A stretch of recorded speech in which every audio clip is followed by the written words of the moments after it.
Au Petite Vite de Tonique aujourd'hui, comment bien définir le persona marketing de votre entreprise? Ou bien, si vous aimez mieux, comment bien définir votre client type? Dans le fond, pêchez-vous dans le bon lac?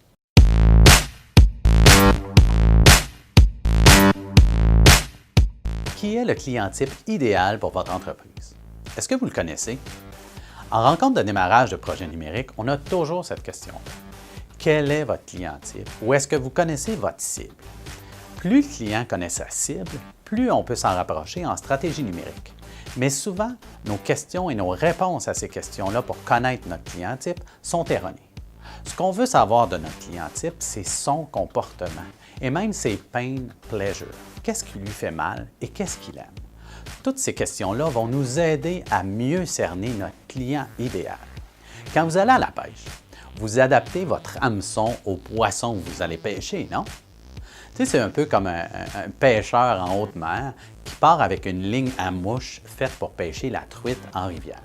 Je suis convaincu qu'il n'y aura pas tant de succès que si son hameçon était bel et bien adapté au poisson qu'il veut aller pêcher. En stratégie marketing, c'est la même chose.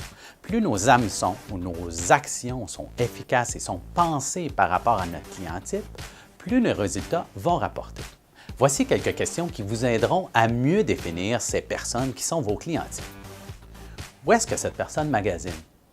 Sur quel réseau social est-ce que ces personnes sont? Quels sont ses intérêts?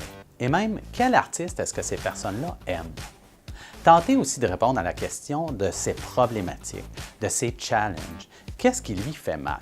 Souvent en stratégie numérique, en stratégie marketing, on va essayer de répondre à ce besoin-là. Alors, plus on sait ce qui fait mal à la personne, le pain évidemment, mieux on va être capable d'adapter nos actions numériques.